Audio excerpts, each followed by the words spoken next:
मेरे प्राण वल्लभ, मेरे सद्गुरु महाराज, मेरे धाम धनी, मेरे पूर्ण ब्रह्मा सच्चिदानंद स्वरूप भगवान श्री कृष्ण, उनकी बदलाव के साथ में हमें उनके ज्ञान को वक्ता बनाने के लिए भी तैयार किए और उसी के साथ साथ भी जो कथा हम वाचते हैं तो उसी कथा को हम श्रवण भी करते हैं, तभी मुझे आनंद मिलती है।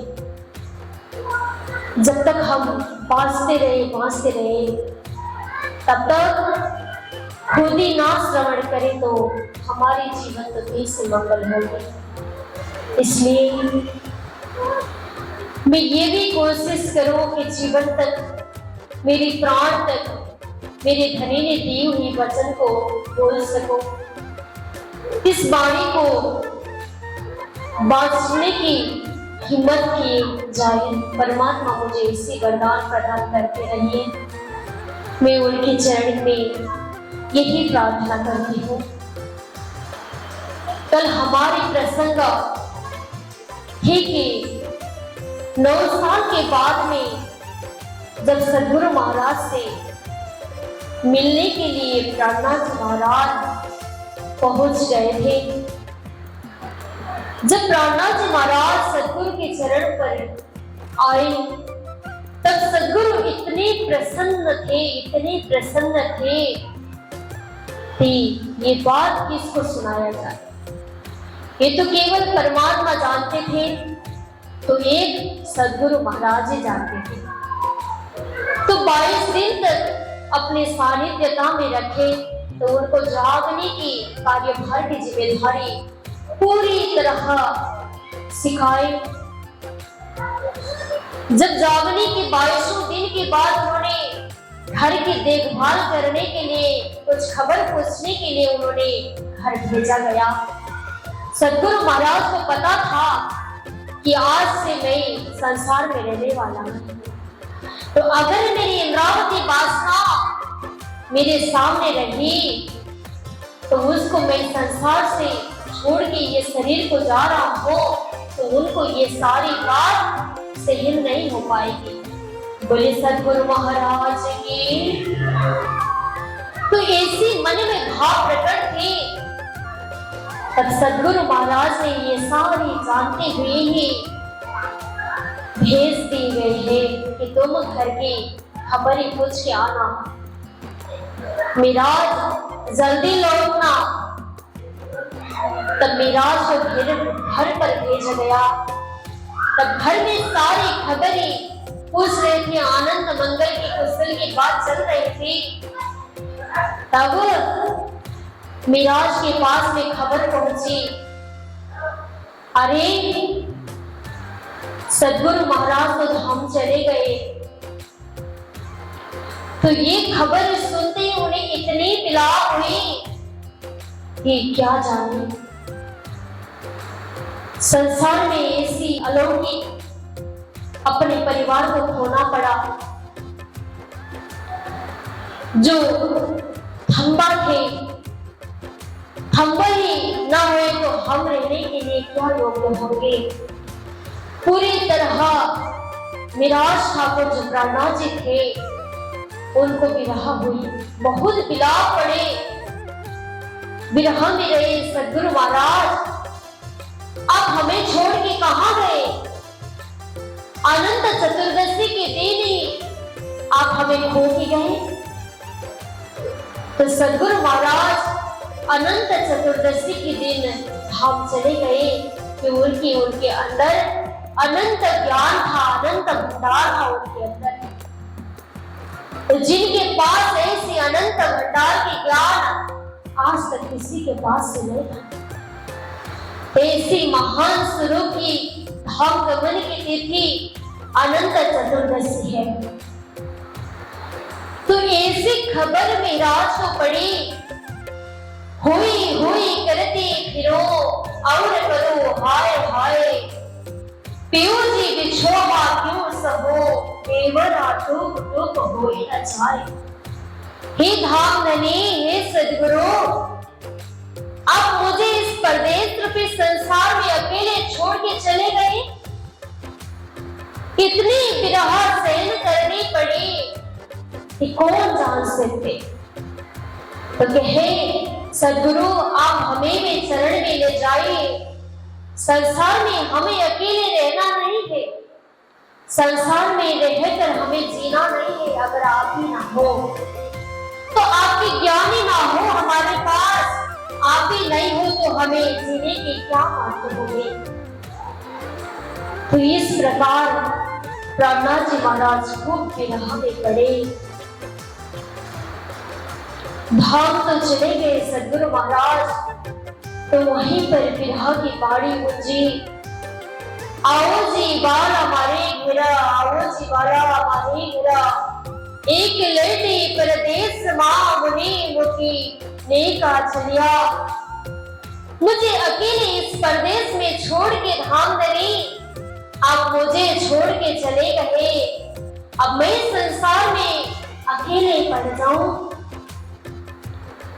जब मैं रात को आपके पास में था, तब सुबह की घड़ी में आपको देखा, तब मुझे विलाप करनी पड़ी, ऐसी विलाप करनी पड़ी कि मेरे इस धाम धनी सदगुरु ही यहाँ नहीं है। तो वो धाम धनी के स्वरूप सदगुरु महाराज के स्वरूप था, तो स्वरूप एक पुष्प की तरह फूल में परिणत हो गया। कि हमें संत महात्मा जी से अब यही प्रसंग मिलती है कि जब सदगुरु महाराज की धाम गमन हुई, तब उनके पंच भौतिक शरीर वहां पर नहीं रहा। उनके पंच भौतिक शरीर केवल एक पुष्प के थुंगे में समायमान हो गया। बोले सदगुरु महाराज की। तो इस प्रकार महाराज ने पूरी तरह विरह करनी पड़ी।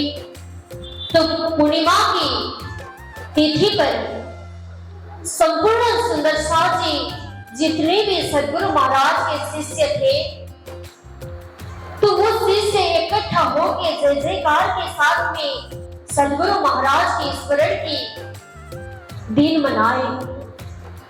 तब वहां वो गादी खाली पड़ा, जिन गादी पर सदगुरु महाराज की चर्चा होती थी, जिन गादी पर ब्रह्मवाणी की चर्चा पूरी तरह प्रेम भाव से संसार पर फैल रहा था, वो वाणी की चर्चा अब सदगुरु महाराज की गादी खाली हो गया। वहां के उत्तराधिकारी तो प्राणनाथ जी को सौंप गया था, पर प्राणनाथ जी ने मैं इस गादी पर बैठूं ये भी नहीं कहा। ये सदगुरु महाराज की विरह तो हुई, तो वहां पूरा सुने सुने सी होने लगी कि हमारे सदगुरु महाराज की बाड़ी जो गुंजेमान थी, जो सत्संग चलती थी, जो सत्संग पर हमें श्रवण करने की अवसर मिलती थी, आज सदगुरु की गादी तो पूरी तरह खाली पड़ा। तब बालबाई के मन में भी यही लगा कि आप तो महाराज के पास में जाकर बात करूं कि गादी खाली है, तब यहाँ किसको पधराया जाए। तो यहाँ कोई विज्ञान देने वाला दाता तो पधरावनी करना चाहिए। तो ऐसे भावों से बालबाई अब महाराज के पास में जाती है, प्राणनाथ जी के पास में चली जाई। तब वहां जाके कहती, मसनंद श्री देवचंद्र जी की सो तो बड़ी बुजुर्गा, सो खाली क्यों रहे, देखो हुक्म सामने ढका। बालबाई जाकर महाराज से कहती है, महाराज आपको पता है कि जब से सदगुरु महाराज धाम चले गए, 1 मास तक वो आसन जो गादी है ना, सदगुरु महाराज ने जो चर्चा किए हुए बाड़ी की आसन, वो आसन खाली पड़ा हुआ है। तो 1 मास से हम उस आसन को देखते देखते हमें अच्छा नहीं लग रहा है। जिन आसन पर बैठकर पूरे अखंड परमधाम की शाश्वत बाणी की गुंजे प्रकाश गुजरती थी, उस बाणी को आज हमारे पास वाचन करने वाले भी कोई नहीं, तो उस आसन खाली नहीं होना चाहिए। तो तुम ही बताओ मिराज अब क्या करें। तब प्रहलाद जी ने कहे, बालभाई अब उस आसन पर किसको बैठाया जाए, तो आप ही कहिए। सबसे पहले से आप सदगुरु महाराज के सानिध्य में रहकर पूरी वाणी की शिक्षा सारी चीज को आपको बताई है, तो हमसे भी आप बड़ी है उम्र में भी, तो देखें तो आप ही बताइए किसको बदलाने के बाद में अच्छा हो जाएगा। तो बार बार हमेशा ही बिहारी जी की तरफ से बात करती थी, कोई भी बढ़ावा देना होता तो बिहारी जी जो गुरुपुत्र थे देवचंद्र जी महाराज के, तो उनके तरफ से वो हर एक बातचीत करती थी। तब बालबाई ने कही, जो गादी पर बैठ जाते हैं गुरु, तब वो गादी अगर खाली हो जाए तो वहां बेटा ही तो बैठेगा ना मिराज।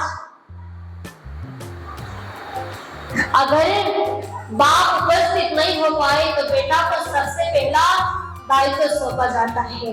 तो सदगुरु महाराज के एक ही बेटे हैं जो बिहारी जी गुरुपुत्र है, तो उनको आसन पर बैठाने से सबकी भलाई होगी। तो सदगुरु महाराज की आत्मा भी खुश हो जाएगी। इस तरह बालबाई ने पूरी तरह मिराज को मना ली। तब मिराज को लगा बालबाई ने सही कहा। तब मिराज के मन में लगा, हमने तो सही सोच में रहे। अब सब सारे सुंदर साथ को फिर मिराज को पसंद करते थे।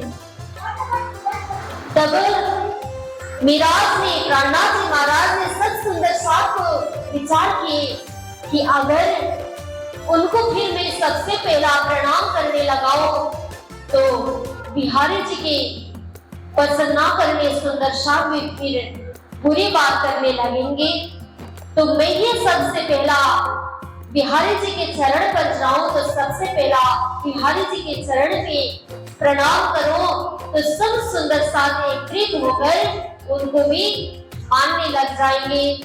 इस प्रकार में राज के मन में भावना प्रकट हुई।